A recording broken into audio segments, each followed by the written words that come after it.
Imaginez que votre foi soit ébranlée en découvrant qu'une bataille spirituelle se déroule juste sous vos yeux, bien qu'invisible pour la plupart.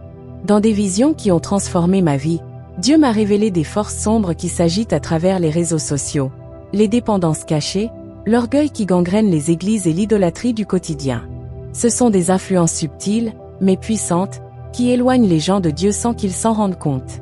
C'est un voyage pour dévoiler ces pièges et ouvrir les yeux sur une guerre invisible qui menace le cœur de la foi. Je suis né dans une famille chrétienne, avec des racines profondément ancrées dans la foi. Depuis mon plus jeune âge, l'amour de la spiritualité et de la connexion avec Dieu ont été une présence constante dans ma vie, quelque chose qui s'est renforcé au fil des années. Cette foi m'a soutenu à chaque étape et dans chaque décision importante, mais il est venu un moment où j'ai dû faire un acte de foi, peut-être le plus grand de tous, trouver quelqu'un avec qui partager ce chemin. Un cordon à 3 brins ne se rompt pas facilement, verset Ecclésiaste 4:12. Pendant de longues années, j'ai cherché quelqu'un qui pourrait marcher à mes côtés. Dans mes moments de prière, je suppliais Dieu de m'envoyer un partenaire partageant la même spiritualité, quelqu'un qui serait également guidé par la vérité divine. Je demandais quelqu'un avec qui je pourrais bâtir une vie solide, fondée sur les principes qui m'ont été enseignés et que j'ai toujours valorisés. Ce désir est devenu une prière fervente, une supplication que je répétais soir après soir, demandant à Dieu de me guider vers cette rencontre tant espérée. L'amour excuse tout, il croit tout, il espère tout, il supporte tout, verset Corinthiens 13:7. Après de nombreuses prières et beaucoup de patience, Dieu a répondu. J'ai rencontré un homme chrétien, quelqu'un qui avait lui aussi ses racines dans la foi. Nous nous sommes unis, et cette union a été pour moi un cadeau divin, une réponse directe à mes prières. C'était comme si Dieu avait réellement entendu mes appels en m'envoyant quelqu'un de spécial, prêt à cheminer avec moi dans la foi. Nous nous sommes mariés, et pendant un temps, tout semblait réellement béni. Cependant, notre voyage n'a pas été exempt de défis. Peu de temps après notre mariage, mon mari a commencé un travail qui l'obligeait à voyager constamment. Ainsi, il ne pouvait rentrer à la maison qu'une fois par mois, et bien que l'amour et le respect soient restés, cette absence a peu à peu créé une distance subtile entre nous et, plus tard, entre lui et sa foi. L'éloignement physique l'empêchait de fréquenter régulièrement l'église. Ce manque de contact avec la communauté chrétienne a commencé à affecter sa spiritualité de manière significative, et avec le temps, j'ai perçu un changement dans son cœur. Il semblait plus distant, et son enthousiasme pour la foi s'affaiblissait de plus en plus. Lorsqu'il revenait à la maison, je voyais que sa joie n'était plus la même. L'homme que j'avais connu, qui semblait si ferme dans les voies de Dieu, s'éloignait peu à peu, ce qui m'a plongé dans une profonde tristesse. Le point culminant de cette crise est survenu lorsque mon mari a développé une habitude que je n'aurais jamais imaginée. Il a commencé à boire. Au début, cela semblait anodin, mais les voyages et l'environnement dans lequel il évoluait l'ont encouragé à trouver refuge dans l'alcool, ce qui, pour moi, allait à l'encontre de tout ce que j'avais toujours cru. Lorsqu'il revenait chaque fin de mois, il montrait déjà des signes d'ébriété, ce qui me dévastait. Dieu connaissait mon trouble intérieur et, dans la prière, il a commencé à me montrer que la situation était encore plus grave que ce que je pensais. L'évangile prêché dans ces églises n'était pas seulement vide de sens spirituel, il détournait les gens de la véritable essence de la foi, les transformant en adorateurs de biens matériels plutôt qu'en adorateurs de Dieu. Cela a été un choc profond pour moi, qui avait toujours cru en la gravité de l'évangile et en la responsabilité de prêcher avec intégrité.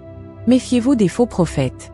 Ils viennent à vous en vêtements de brebis, mais à l'intérieur ce sont des loups ravisseurs, verset Matthieu 7:15. Alors que j'ouvrais mon cœur à cette nouvelle compréhension, Dieu m'a révélé dans la prière une vérité encore plus troublante. La majorité des églises américaines avaient succombé à cet évangile de la prospérité. Pourtant, parmi les quelques églises qui restaient fidèles à la foi, presque aucune n'était d'origine américaine.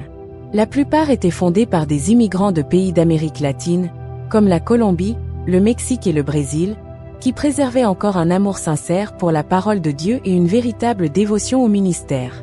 Est-ce la faveur des hommes que je désire, ou celle de Dieu? Est-ce que je cherche à plaire aux hommes? Verset Galates 1:10. Ces révélations m'ont poussé à réévaluer notre séjour aux États-Unis. J'ai ressenti le besoin de m'éloigner de cet environnement, où la cupidité et le matérialisme éteignaient ce qui avait réellement de l'importance. Après de longues prières, mon mari et moi avons pris la décision de déménager au Canada, où il avait déjà vécu et où notre connexion avec Dieu pourrait être renouvelée, loin de l'influence de cet évangile erroné. Avec le temps, cette décision nous a apporté la paix, mais les révélations ne s'arrêtèrent pas là. Dans notre nouveau foyer au Canada, j'ai continué à chercher des réponses et une direction dans la prière. C'est alors que, pendant une période d'intense intercession, Dieu m'a révélé quelque chose de puissant. Il m'a montré que son œuvre ne dépendait ni des grandes nations, ni de la puissance économique, ni de l'influence politique. Au contraire, le Seigneur m'a révélé que, selon son plan, la mission d'évangéliser le monde serait portée par des pays jusqu'alors considérés comme pauvres et de peu d'importance sur la scène mondiale. Dans cette vision, je voyais des personnes humbles, originaires de nations d'Amérique latine et d'autres parties du monde, être élevées comme missionnaires, pasteurs et leaders spirituels. C'était comme si une nouvelle armée se formait, et le Saint-Esprit les préparait pour une grande mission. J'éprouvais une joie immense en voyant que Dieu choisissait ceux que le monde avait méprisés. Dans la vision, des pays comme le Mexique, le Pérou, le Chili et le Brésil étaient mentionnés comme des piliers de ce renouveau spirituel à venir. Le Seigneur m'a montré que ces hommes et femmes rencontreraient des épreuves, mais que sa main serait sur eux, les guidant et les protégeant. Dieu élevait un peuple prêt à affronter les adversités avec une foi inébranlable, même face aux circonstances les plus difficiles. Cette révélation m'a permis de percevoir la grandeur de Dieu dans sa souveraineté, montrant qu'il utilise les petits pour confondre les grands et que sa puissance ne se limite pas aux frontières imposées par les hommes. Cette vision m'a apporté une profonde gratitude et un nouvel espoir. Elle m'a montré que, bien que la corruption et le matérialisme aient pénétré de nombreuses églises riches, la véritable mission serait portée par les humbles. Après la révélation sur les nouveaux leaders spirituels, une vision troublante m'est apparue, cette fois liée à l'Europe. Dans cette vision, je me trouvais dans un endroit froid et désolé. La température était si glaciale que mes doigts se raidissaient, et je pouvais à peine bouger les mains. Devant moi se dressaient d'immenses cathédrales vides et imposantes, des édifices érigés pour accueillir des foules, mais qui étaient désormais presque totalement désertés. Je connais tes œuvres, tu n'es ni froid ni bouillant. Puisses-tu être froid ou bouillant? Ainsi, parce que tu es tiède, et que tu n'es ni froid ni bouillant, je te vomirai de ma bouche, verset Apocalypse 3:15-16. En observant autour de moi, j'ai remarqué que l'atmosphère était sombre, et de nombreuses statues de glace parsemaient le paysage.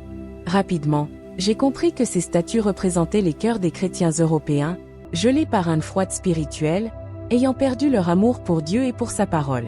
Dieu m'a montré que ce froid spirituel était le résultat d'une société de plus en plus centrée sur le confort et les réussites matérielles, une société qui, petit à petit, s'éloignait de lui et de ses enseignements. Puisqu'ayant connu Dieu, ils ne l'ont point glorifié comme Dieu, et ne lui ont point rendu grâce, mais ils se sont égarés dans leurs pensées, et leur cœur sans intelligence a été enveloppé de ténèbres, verset Romains 1:21. Alors que je marchais à travers cette vision, j'ai vu une grande boule de feu s'éloigner du continent européen. Je ressentais que cette boule représentait la renaissance et la puissance du Saint-Esprit, rejetée par les Européens au profit d'une vie de richesse et de stabilité, mais dépourvue de sens spirituel. Dieu m'a fait comprendre que ce choix conscient de placer l'argent et le confort au-dessus de la foi provoquait son retrait progressif de ces nations. Cette vision m'a plongé dans une profonde tristesse, mais elle m'a également apporté une nouvelle compréhension de la gravité des choix spirituels. Après la vision sombre de l'Europe, Dieu m'a montré un contraste puissant et rempli d'espoir, la renaissance spirituelle en Amérique latine et en Afrique. Dans les derniers jours, dit Dieu, je répandrai de mon esprit sur toute chair, vos fils et vos filles prophétiseront, vos jeunes gens auront des visions, et vos vieillards des songes, verset Actes 2:17. Dans cette vision, la même boule de feu qui s'était éloignée de l'Europe traversait l'océan pour atteindre le cœur de l'Amérique latine. Dès qu'elle touchait ces terres, une flamme puissante de renouveau s'embrasait, illuminant le continent et ravivant l'esprit de ces peuples. Je voyais des foules de personnes, animées par une foi sincère et intense, se lever comme de véritables guerriers spirituels. Une autorité émanait de chacun d'eux, une autorité donnée par Dieu lui-même pour évangéliser et témoigner de sa puissance. Dieu les préparait à affronter les défis avec détermination et courage, et leur foi était si vibrante qu'elle semblait ébranler les chaînes qui retenaient les peuples et les cultures dans le péché et l'oppression. Après cette expansion en Amérique latine, une autre vision m'a conduite au continent africain, où les mêmes caractéristiques se manifestaient. La boule de feu avançait et se répandait dans les villes et les villages, apportant un réveil spirituel qui transcendait les frontières. Prophètes, missions et leaders se levaient au nom de Dieu, prêts pour une bataille spirituelle. À cet instant, Je voyais des anges postés autour de ces pays, comme des gardiens protégeant chaque leader et chaque fidèle avec des sceaux divins. Toutes les nations que tu as faites viendront se prosterner devant toi, Seigneur, et rendre gloire à ton nom. Verset Psaume 86:9. Dieu m'a fait comprendre que le sceau sur leur front représentait une protection contre les tromperies et les influences des faux évangiles, tandis que le sceau sur leurs mains symbolisait les bonnes œuvres qu'ils accompliraient. Avec la boule de feu traversant chaque nation, il était évident que Dieu rassemblait une armée de foi authentique, destinée à accomplir une œuvre spirituelle profonde et marquante. Dans la vision qui se dévoilait devant moi, j'entendais des voix lointaines mais puissantes, un murmure sombre qui se mêlait à l'atmosphère. Bientôt, j'ai compris que ces voix provenaient de démons orchestrant un réseau d'influences maléfiques pour affaiblir et égarer le peuple de Dieu. Ils parlaient avec mépris, un plaisir pervers teinté dans leurs paroles, partageant des stratégies destinées à semer la vanité et l'orgueil parmi les croyants. L'un d'eux, une figure à l'apparence raffinée et vaniteuse, aux yeux avides et au sourire malveillant, déclara avec assurance. Ils aiment être admirés, ils aiment qu'on les regarde. Utilisons cela, montrons-leur la beauté comme un trophée, une conquête à exhiber. Qu'ils passent des heures devant le miroir, qu'ils dépensent leur énergie à attirer les regards et les applaudissements. Chaque minute consacrée à leur propre apparence est une minute de moins pour Dieu. Oui, Répondit un autre démon, une créature à l'expression hautaine et au ton arrogant. toi, remplissons leur cœur d'orgueil. Faisons-leur croire qu'ils sont supérieurs, que leur position est titre pour leur honneur. Ils diront qu'ils servent Dieu, mais en réalité, ils se serviront eux-mêmes, persuadés que leur serve et leur parole font leur dignité. Son rire résonnait, empreint d'ironie, réjoui de son propre stratagème. Ces démons avaient un plan méticuleux, et chaque mot révélait leur intention d'enchaîner les cœurs dans des illusions de grandeur et de supériorité. Ils voulaient que les chrétiens se préoccupent davantage de ce que les autres pensent d'eux que de ce que Dieu désire pour eux.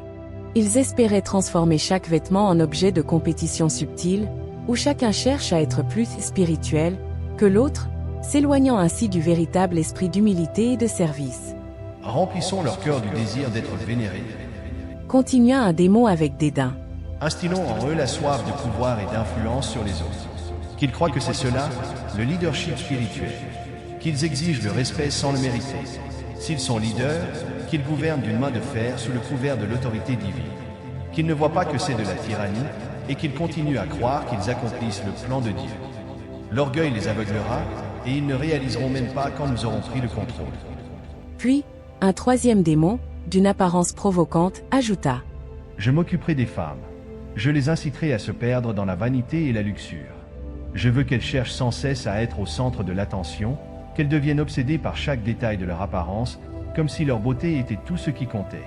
Je leur ferai croire que leur valeur réside dans le regard des autres et que leur confiance dépend de l'approbation extérieure. Et lorsque leurs âmes seront emprisonnées dans cette illusion, elles seront à notre merci. Ces démons complotaient, détaillant leurs plans avec une précision sinistre. Chaque mot était une tentative de détourner le but divin pour lequel ces personnes avaient été appelées, les rendant captives d'une guerre spirituelle insidieuse et corrosive. Ils cherchaient à créer des divisions, à instiller l'insécurité et à attiser une soif de reconnaissance qui finirait par corrompre la véritable essence de leur foi. Enfin, l'un des démons déclara fièrement. L'orgueil et la vanité, c'est tout ce qu'il nous faut. Ils croiront être sur le bon chemin, que leur foi est intacte. Mais, en vérité, ils s'éloigneront de Dieu et se rapprocheront de nous. Qu'ils cherchent les applaudissements, qu'ils désirent les sommets et qu'ils méprisent les âmes. Ainsi, ils serviront nos desseins sans même s'en rendre compte. Ces propos démoniaques, empreints de malice et de tromperie, visaient à créer une foi fragile et creuse, une foi qui semblait forte en apparence, mais dépourvue de profondeur et de réelle dévotion. En entendant ces paroles, je réalisais combien il était essentiel de résister à ces influences, sachant que l'ennemi est toujours prêt à exploiter nos faiblesses pour nous éloigner de Dieu. Dans une nouvelle vision, je me suis retrouvé entouré de voix froides et calculatrices, émanant de démons positionnés de manière stratégique, observant chaque mouvement des leaders religieux avec une satisfaction perverse. Ils tramaient la création d'une crise d'autorité dans les églises et savaient précisément comment instiller l'orgueil et l'insécurité dans le cœur des pasteurs et des responsables pour miner le véritable pouvoir spirituel. L'un d'eux, d'un port altier et d'un ton moqueur, commenta avec dédain. Ces leaders pensent qu'ils possèdent le pouvoir grâce à leur position. Nourrissons-les de cette idée, qu'ils croient que leur autorité réside dans leur titre, leurs mots pompeux et leurs sermons. qu'ils oublient que la vraie autorité vient d'une vie d'obéissance et d'humilité devant Dieu. Sans cela, leurs paroles seront vides, et ils penseront que nous sommes déjà au commandement. Quiconque s'élèvera sera abaissé, et quiconque s'abaissera sera élevé. Verset Matthieu 23:12. Parfait. Répondit un autre démon, irradiant une aura d'autorité trompeuse, comme s'il jouait le rôle d'un leader charismatique. Donnons-leur une fausse sensation de pouvoir. Qu'ils se soucient davantage d'être admirés que de réellement servir. Qu'ils dépensent leur énergie dans des discours enflammés et impressionnants, mais qui n'atteignent jamais le cœur de personne. Et qu'au final, leur congrégation soit remplie de suiveurs aveugles, mais non de véritables disciples. Ces démons poursuivaient leur discussion, chacun élaborant les effets qu'ils espéraient produire. Ils souhaitaient que l'autorité spirituelle devienne de l'arrogance, un commandement despotique éloignant les gens de la vraie foi. Leur objectif était que les leaders se transforment en figures intouchables, au-dessus de tout reproche, gouvernant les fidèles avec froideur et distance, sans amour, sans empathie, sans connexion véritable avec Dieu. Faisons-leur croire qu'ils sont indispensables, proposa un troisième démon d'une voix méprisante. Qu'ils pensent que l'Église dépend exclusivement d'eux, qu'eux seuls possèdent la connaissance et la compréhension. Poussons-les à se replier sur eux-mêmes, à refuser tout conseil et correction. Ainsi, ils seront vulnérables à notre contrôle. Qu'ils méprisent l'humilité, qu'ils voient leurs frères de foi comme inférieurs et exigent une soumission totale, car c'est ainsi que nous pénétrons pour corrompre leur autorité. Un autre démon, au regard cruel et calculateur, ajouta. Et lorsqu'ils prieront pour la délivrance, lorsqu'ils tenteront d'expulser des démons, qu'ils croient posséder une autorité sur nous, mais en vérité, nous serons là, les ridiculisant. Nous partirons, mais temporairement. Et aussitôt les fidèles partis, nous reviendrons avec plus de force, car ces leaders n'ont pas la sainteté requise pour nous empêcher. Leur spectacle sera sans véritable puissance. Ne faites pas comme si vous dominiez sur ceux qui vous sont confiés, mais soyez des modèles pour le troupeau. Verset Pierre 5:3. Il savait qu'un leader abusant de son autorité éloignerait les fidèles et, pire encore, causerait la perte de foi chez beaucoup. Il cherchait à semer le doute et la désillusion dans le cœur de ceux qui voyaient dans les leaders des modèles à suivre. Les voix sibilantes débattirent de l'impact de cet abus de pouvoir, soulignant que la crise d'autorité affaiblirait la foi de nombreux croyants. Enfin, l'un des démons, arborant un sourire sinistre, conclut. Laissez-les se perdre dans la fausse gloire de leur titre. Qu'ils se préoccupent d'être des leaders acclamés, sans se soucier de vivre ce qu'ils prêchent. Bientôt, ceux qui chercheront une véritable communion avec Dieu ne la trouveront plus dans ces lieux. Les églises seront remplies de rituels, mais vides de la présence divine. Et le meilleur dans tout cela, ils ne réaliseront même pas que leur autorité n'est qu'une ombre de ce qu'elle devrait être. Cette dernière phrase était un rappel cruel de la manière dont la véritable autorité spirituelle émerge d'une vie de service, d'humilité et de dévotion. Ces voix démoniaques cherchaient à transformer la direction spirituelle en un piège de pouvoir illusoire, une mise en scène sans substance où l'orgueil et la vanité remplaceraient l'obéissance et l'amour véritable. Dans cette vision, j'entendis les voix des forces des ténèbres conspirant pour corrompre et détourner les croyants par le biais des réseaux sociaux et de la sexualité. Les voix étaient calculatrices et persuasives, dévoilant des plans soigneusement élaborés pour susciter l'obsession, déformer les identités et affaiblir la foi. Ils parlaient avec fierté de leur méthode, comme si chaque vice et chaque chute qu'ils semaient était une victoire qui les emplissait de plaisir. Un démon à l'expression arrogante et rusée dit, un sourire malveillant aux lèvres. Ces réseaux sociaux sont notre chef-d'œuvre. Ils gardent les humains connectés à nous. Qu'ils recherchent constamment l'approbation des autres, qu'ils sentent qu'ils n'ont de valeur que s'ils sont vus et admirés. Nous avons implanté le désir de validation dans chaque like, chaque commentaire. Qu'ils passent leur temps à comparer leur vie, à envier, à désirer ce qu'ils n'ont pas. Ainsi, leurs cœurs ne seront jamais satisfaits. Un autre démon, au regard séducteur, ajouta. Et nous serons aussi présents sur les écrans. Dans chaque image de luxe et d'ostentation, dans chaque photo sensuelle, dans chaque vidéo qui exalte le corps et l'apparence. Que les jeunes passent des heures absorbés par cette vanité, croyant que leur valeur réside dans leur apparence, dans leur nombre de followers, dans les fois où ils sont vus. Nous ferons de la quête de la popularité une idole, les faisant oublier la recherche de Dieu. Car tout ce qui est dans le monde, la convoitise de la chair, la convoitise des yeux et l'orgueil de la vie, ne vient pas du Père, mais du monde. Verset Jean 2,16. Les démons poursuivaient, chacun apportant ses suggestions pour s'infiltrer davantage dans les cœurs et les esprits. L'un d'eux, à l'air lascif, murmura. La sexualité? Ah, oui, la sexualité est notre atout majeur. Nous troublerons ce qui est pur et beau, en le transformant en vice, en source de culpabilité et d'asservissement. Nous ferons en sorte qu'ils recherchent les plaisirs éphémères et instantanés, que les relations deviennent superficielles et dépourvues d'amour. Qu'ils ressentent du désir, mais jamais de satisfaction totale, pour qu'ils continuent de tomber dans nos bras. Un autre démon, exhalant une aura de manipulation et de tromperie, éclata de rire et ajouta : Nous les maintiendrons dans un cycle de culpabilité et de désir, où ils se sentiront impurs, indignes et enchaînés. Et, lorsqu'ils lutteront contre cela, nous leur ferons douter de leur valeur et de leur foi. Ils penseront qu'ils ne sont pas assez bons pour Dieu et, à ce moment-là, ils seront prêts à céder à nos plaisirs sans résistance. Ces paroles, remplies de mépris et de jouissances maléfiques, révélaient combien ils savaient exploiter la fragilité humaine. Ils projetaient d'attaquer l'estime de soi, de transformer les désirs naturels en outils de manipulation et de contrôle. Dans les réseaux sociaux, ils semaient la vanité et le besoin de reconnaissance. Dans la sexualité, ils instillaient culpabilité et honte, créant un piège pour emprisonner les âmes dans un cycle vicieux. Enfin, l'un des démons, une expression de triomphe sur le visage, dit : Ainsi, pendant qu'ils se distraient sur les réseaux et se perdent dans des désirs futiles, le temps passe. Ils oublieront de prier, de chercher la parole, de se rapprocher de Dieu. Qu'ils demeurent absorbés par les images et les illusions, qu'ils deviennent esclaves de leurs propres désirs. Car tant que leurs esprits seront avec nous, leurs âmes s'éloigneront de lui. Ne vous conformez pas au siècle présent, mais soyez transformés par le renouvellement de l'intelligence, afin que vous discerniez quelle est la volonté de Dieu, ce qui est bon, agréable et parfait. Verset Romains 12:2. Ces murmures sombres étaient un avertissement clair sur le pouvoir subtil des réseaux sociaux et de la sexualité pour éloigner les cœurs de Dieu, remplaçant la communion avec lui par une quête insatiable de plaisir et de validation mondaine. Les démons avaient l'intention de remplir l'esprit des croyants d'inquiétude et d'insécurité, éloignant ainsi leurs âmes d'une foi véritable et engagée. Dans une autre vision saisissante, Dieu m'a révélé le danger spirituel de l'idolâtrie qui se développait autour du football. Je vis une multitude de personnes qui, tout en croyant en Dieu, avaient consacré leur cœur à ce sport d'une manière si intense qu'ils prenaient la place réservée au Seigneur dans leur vie.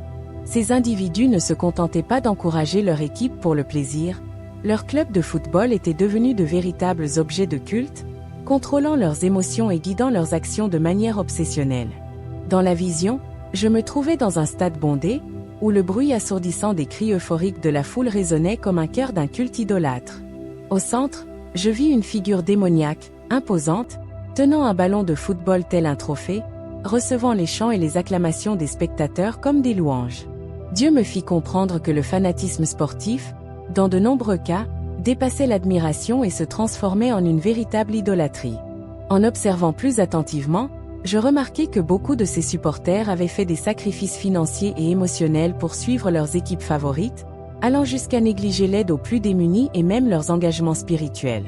Leurs pensées étaient envahies par les résultats des championnats, leurs conversations ne tournaient qu'autour des matchs, et leurs émotions étaient entièrement dominées par les victoires et les défaites de leur club. Lorsque leur équipe perdait, certains sombraient dans le désespoir, la colère, et même dans des comportements violents, comme si leur propre vie était en jeu.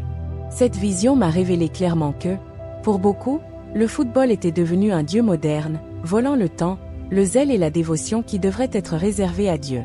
J'ai compris que l'ennemi se servait de cette passion incontrôlée pour éloigner les gens d'une véritable communion avec le Seigneur.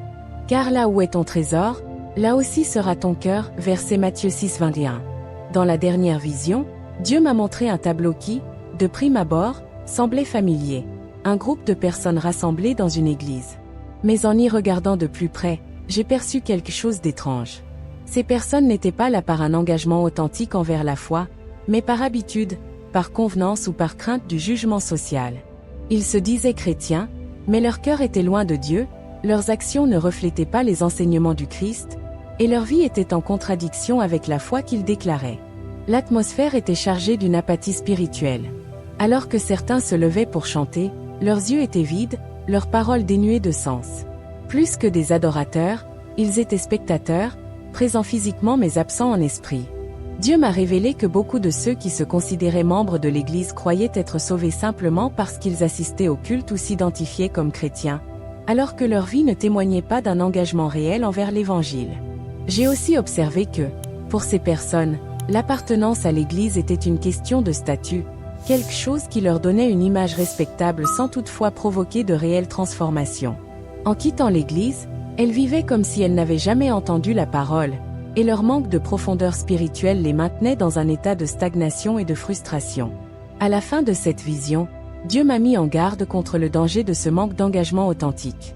Il a révélé que, sans une vie d'obéissance et de dévotion sincère, ces personnes se trompaient elles-mêmes, croyant qu'une simple présence physique dans l'Église suffisait. La conclusion était un appel urgent à rechercher une foi vivante, profonde et véritable, à abandonner le superficiel pour embrasser une communion réelle avec Dieu, où chaque action reflèterait l'amour et le respect qu'il mérite. Êtes-vous prêt à voir au-delà des apparences? À comprendre les forces invisibles qui influencent le monde autour de nous?